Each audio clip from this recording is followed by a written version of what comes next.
Pernah nggak sih kalian baca sesuatu dari satu sumber yang sama, tapi kok ada dua pernyataan yang kelihatannya saling bertabrakan? Nah, ini bukan salah ketik, tapi justru sebuah teka-teki intelektual yang seru banget. Yuk kita telusuri bareng-bareng gimana caranya sebuah tradisi besar menjaga agar teks-teks sucinya itu tetap koheren dan masuk akal. Oke, kita langsung aja masuk ke jantung misterinya. Bayangin, ada dua pernyataan yang kelihatannya mustahil banget buat didamaikan. Nah, inilah teka-teki utama yang akan kita coba pecahkan bersama dalam pembahasan kali ini. Coba deh lihat ini. Di satu sisi, kita punya sebuah hadis yang menyatakan tidak ada penularan penyakit. Jelas ya. Tapi di sisi lain, ada juga perintah yang sama-sama otentik. Larilah dari penderita kusta. Loh, kok bisa?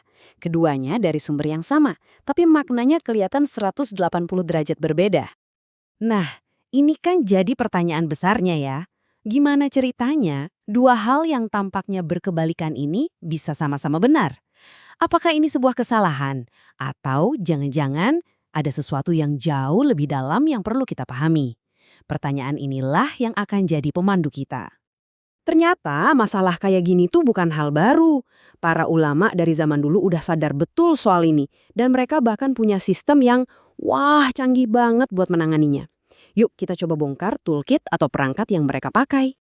Dan nama ilmunya adalah Mukhtalif al-Hadith. Ini adalah sebuah disiplin ilmu yang dirancang khusus buat menangani masalah ini. Jadi tujuannya itu bukan buat milih-milih. Oh, yang ini benar, yang itu salah. Bukan. Tapi untuk mencari cara supaya makna keduanya bisa selaras dan dipahami bersamaan.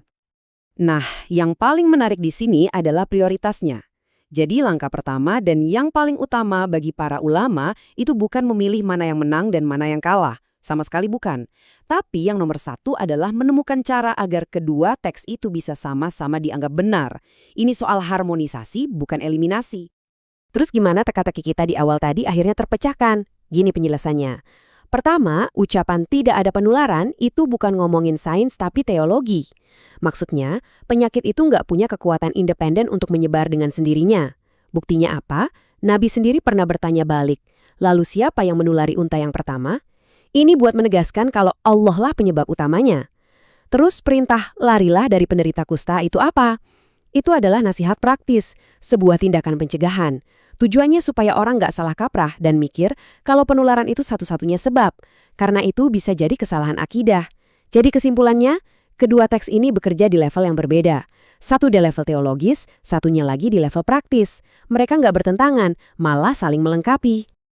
Oke, itu tadi masuk akal banget kan? Tapi pasti ada yang nanya, gimana kalau dua teks itu emang benar-benar nggak bisa didamaikan? Gimana kalau maknanya betul-betul saling meniadakan? Nah tenang, untuk kasus seperti itu pun ternyata ada prosedur yang sangat jelas. Ini bukan proses yang asal-asalan loh, ada hierarki tindakan yang sangat ketat. Pertama, mereka akan periksa dulu adanya nasakh atau abrogasi, yaitu apakah ada hukum baru yang secara resmi menggantikan hukum yang lama. Kalau nggak ada, mereka lanjut ke langkah kedua, yaitu tarjih. Di sini, mereka akan menentukan mana teks yang lebih kuat berdasarkan lebih dari 50 kriteria. Nah, baru kalau kedua cara ini mentok, mereka akan melakukan tawakif atau menangguhkan keputusan.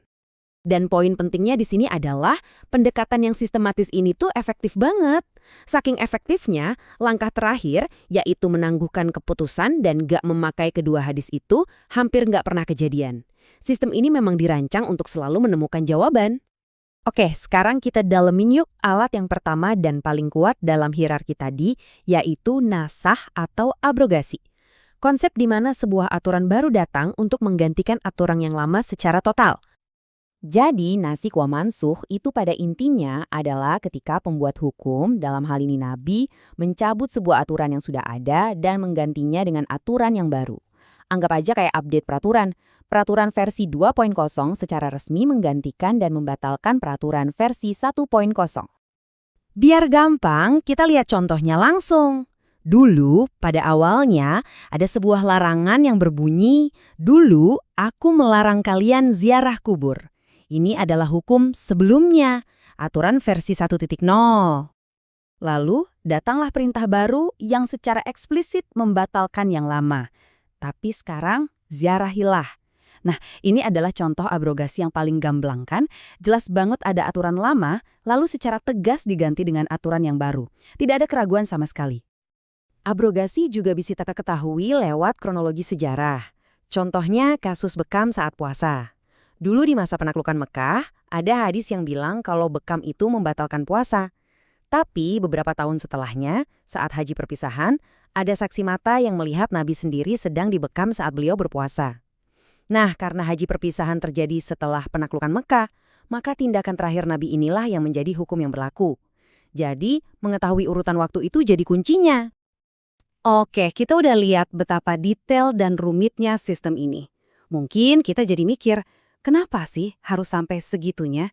Kenapa harus teliti banget? Apa sebetulnya tujuan besar di balik semua ini? Coba deh, kita dengarkan pengakuan dari seorang ulama sekaliber Imam Ahmad. Beliau berkata, kami tidak tahu mana hadis yang membatalkan dan dibatalkan sampai kami belajar dengan Imam Al-Syafi'i. Pengakuan ini nunjukin kalau sebelum ilmu ini disistematisasi, bahkan para ulama besar pun bisa kesulitan. Ini benar-benar sebuah terobosan fundamental dalam sejarah keilmuan. Jadi, buat apa semua ini? Sederhananya, sistem ini tuh semacam quality control intelektual. Tujuannya adalah untuk memastikan semuanya konsisten, untuk menghormati konteks sejarah setiap aturan, dan yang terpenting untuk menunjukkan betapa dalam dan telitinya tradisi keilmuan ini dalam membangun sebuah kerangka hukum yang kokoh, bukan cuma sekumpulan aturan yang acak.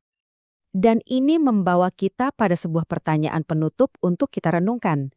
Kalau sebuah tradisi sampai menciptakan sistem secanggih dan sedetail ini, hanya agar tidak ada satupun teks otentik yang terbuang sia-sia, kira-kira apa yang bisa kita simpulkan dari cara mereka memandang dan menghargai sejarah serta sumber-sumber suci mereka?